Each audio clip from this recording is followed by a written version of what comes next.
Eu sou Mário Persona e essas são as respostas que eu dei aos que me perguntaram sobre a Bíblia.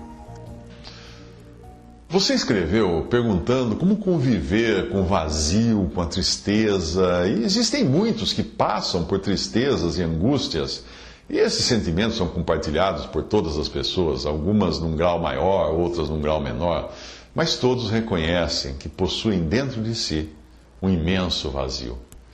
A maioria das pessoas procura preencher este vazio com muitas coisas, como vícios, imoralidades, bebidas, drogas, etc. Ou até mesmo com coisas lícitas, como trabalho, dinheiro, família, filhos, netos, diversões. Outros procuram na religião a solução para preencher o vazio que trazem dentro de si e dar fim à angústia.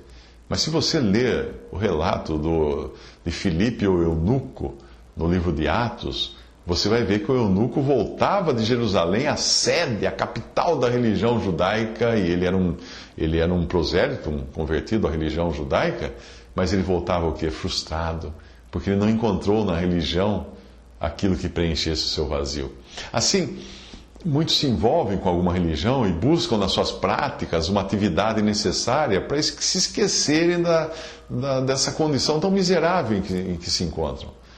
Mas sabe de uma coisa? Nada disso pode preencher o vazio que todo ser humano traz no mais íntimo do seu ser. Porque esse vazio é do tamanho de Deus. É só Ele que pode preencher totalmente, fazendo com que o coração transborde de paz e de alegria. Mas não uma alegria efêmera e falsa, como aquelas que o mundo oferece, nem com uma paz que a segurança de uma estabilidade sentimental, familiar ou monetária pode trazer. Não, nada disso. Deus enche o coração com a paz que vem dele. A paz de Deus que excede todo o entendimento, como fala Filipenses 4, versículo 7. Mas como obter essa paz? Como ter essa paz? Bem, o homem é inimigo de Deus por natureza, por causa do pecado, que entrou na humanidade e trouxe os seus frutos malignos que podem ser vistos ao nosso redor ou em nós mesmos. Nós somos pecadores por natureza. Mas Deus providenciou uma solução para o pecado e para o pecador, quando Ele enviou o seu Filho Jesus Cristo para morrer no nosso lugar. Cristo carregou os pecados de todo aquele que nele crê. E por Ele nós podemos ter paz com Deus. Para isso é necessário que você se reconheça como sendo mais uma pessoa cheia de pecados, um pecador por natureza. É preciso que você se reconheça necessitado da salvação. E é só com uma consciência assim, convicta de ser mal, até a medula, só com essa consciência, é preciso que você aceite ao Senhor Jesus como seu Salvador e creia que Ele já pagou o preço da sua reconciliação com Deus. E aí você recebe de graça a salvação que Cristo oferece para você. Muitos daqueles que já passaram por essa experiência de conversão, tendo crido no Senhor Jesus Cristo para a salvação, às vezes ficam surpresos quando se deparam então com dificuldades ou momentos de tristeza, de inquietação depois de convertidos, né?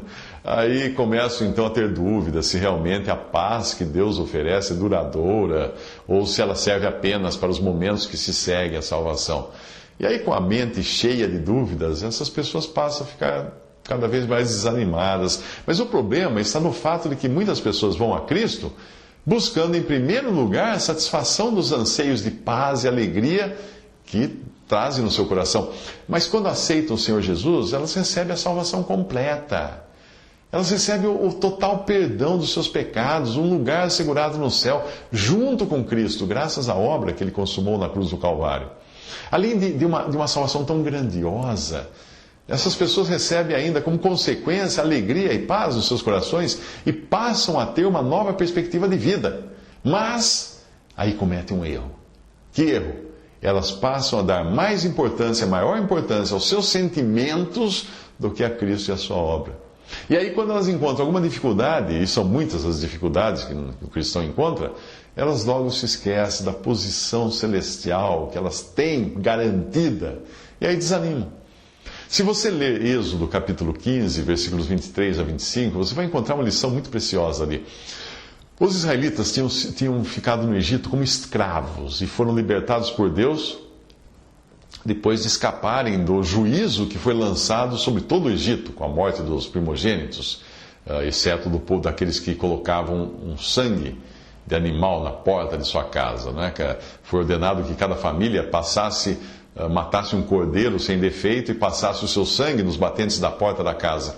O sangue do cordeiro era o sinal para que o anjo do Senhor não ferisse aquela casa. Mas após aquela noite de juízo e morte para os egípcios, foi permitido aos israelitas que saíssem do país e eles saíram do país. Mas em seguida foram perseguidos pelo implacável exército de Faraó, louco para exterminá-los. Aí o Mar Vermelho se abriu. O povo passou até outra margem e o mar se fechou sobre os perseguidores. Ali estavam os israelitas, sãos e salvos, libertos da escravidão do Egito e do juízo que se abateu sobre aquele país, graças ao sangue do Cordeiro, seguros agora, do outro lado do mar, depois de terem passado por um lugar de morte, que era o fundo do mar. E agora? Agora começava a peregrinação onde? Num deserto. E logo em seguida eles encontraram uma fonte de águas amargas, chamada de Mara, ali no texto. E aí eles passaram a murmurar contra Moisés. Tudo isso aconteceu também, e tudo isso com os israelitas, e tudo isso acontece também com todo aquele que crê no Senhor Jesus Cristo. Toda pessoa no seu estado natural é uma serva de Satanás. E é escravizada por ele. Leia Efésios 2, de 1 a 3, você vai ver. Quando essa pessoa crê no Senhor Jesus Cristo, coloca sua fé na obra consumada na cruz, é o mesmo que passar, espiritualmente falando, o sangue do Cordeiro nos batentes da porta da sua vida. Assim como aconteceu com os israelitas, essa pessoa fica livre do juízo que vai se abater sobre todos os pecadores que estão sem Cristo. Essa pessoa é assim liberta das garras de Satanás, como fala em Colossenses 1,13, e passa por um lugar de morte, assim como era o fundo do mar que os israelitas passaram. Porque o crente morreu com Cristo. Leia Romanos 6, você vai ver isso. Mas onde os israelitas se acharam logo após uma salvação tão grande? Num deserto. E assim também acontece com o cristão, porque esse mundo não passa de um deserto, não tem nada de aproveitável para o crente aqui, porque o crente é agora um cidadão celestial, como ensina Filipenses 3,20. Tudo o que os israelitas podiam encontrar no deserto era o pão vindo do céu, o maná, ou então a água que saía da rocha. Isso está em Êxodo 16 e também no capítulo 17. Você vai ver depois que o pão do céu é Cristo, né? Que ele fala nos Evangelhos, em João 6, e a água da rocha, fala em 1 Coríntios 10 também. Mas antes que os israelitas começassem a experimentar com maior profundidade a desolação do deserto, eles também começaram a experimentar a total suficiência de Deus. Mas antes disso, eles tiveram que passar pela experiência de encontrar águas amargas. Essa experiência é comum com todo aquele que crê em Cristo. Logo após a sua conversão, ele começa a perceber que está esfriando aquele gozo inicial, aquela alegria que parecia que ia durar a vida inteira. Ele percebe que as águas deste mundo continuam amargas, mesmo após a conversão, porque quem se converteu foi ele, o mundo nos converteu. Ele acha que todo mundo ia mudar, não mudou. É que o crente é transformado ao se converter, mas o mundo continua o mesmo deserto, o mesmo lugar de águas amargas. Mesmo o corpo do crente continua igual, com seus defeitos, com suas cicatrizes, suas marcas do pecado. Tudo isso são as águas amargas que ele experimenta no seu andar por este mundo. Mas, como havia solução para as águas amargas de Êxodo capítulo 15, também existe solução para o cristão. Para aqueles israelitas no deserto, foi dito que eles tomassem um certo lenho, uma madeira, e lançassem nas águas, e as águas ficaram boas para beber.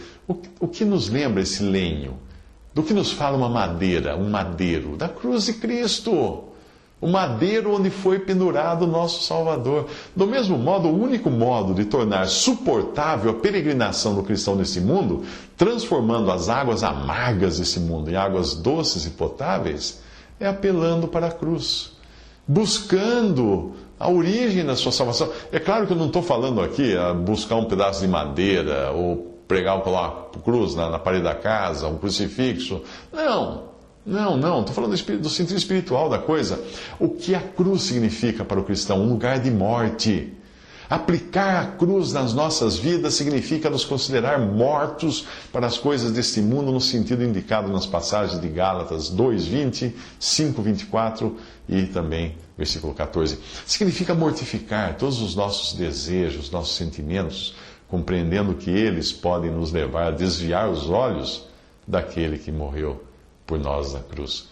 Finalmente, quando nós olhamos para os nossos sentimentos, é porque nós não estamos dando real valor a Cristo e a sua obra. Nós achamos que o importante na nossa conversão foi o fato de termos nos sentido bem. E aí nós nos esquecemos de que o mais importante foi termos sido libertos das garras de Satanás e feitos filhos de Deus, destinados ao céu.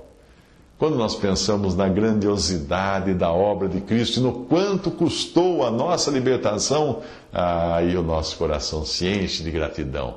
A nossa boca se enche de louvor a Deus. Nós deixamos de nos ocupar com nossos mesquinhos desejos, de nos sentirmos bem, ou de termos tudo e todos a nosso favor. Não.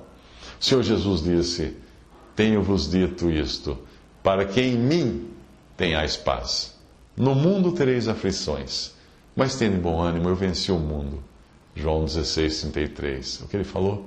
Em mim tenhais paz. Se você procura paz em outra coisa, em outra pessoa que não seja Cristo, você não vai achar paz de jeito nenhum.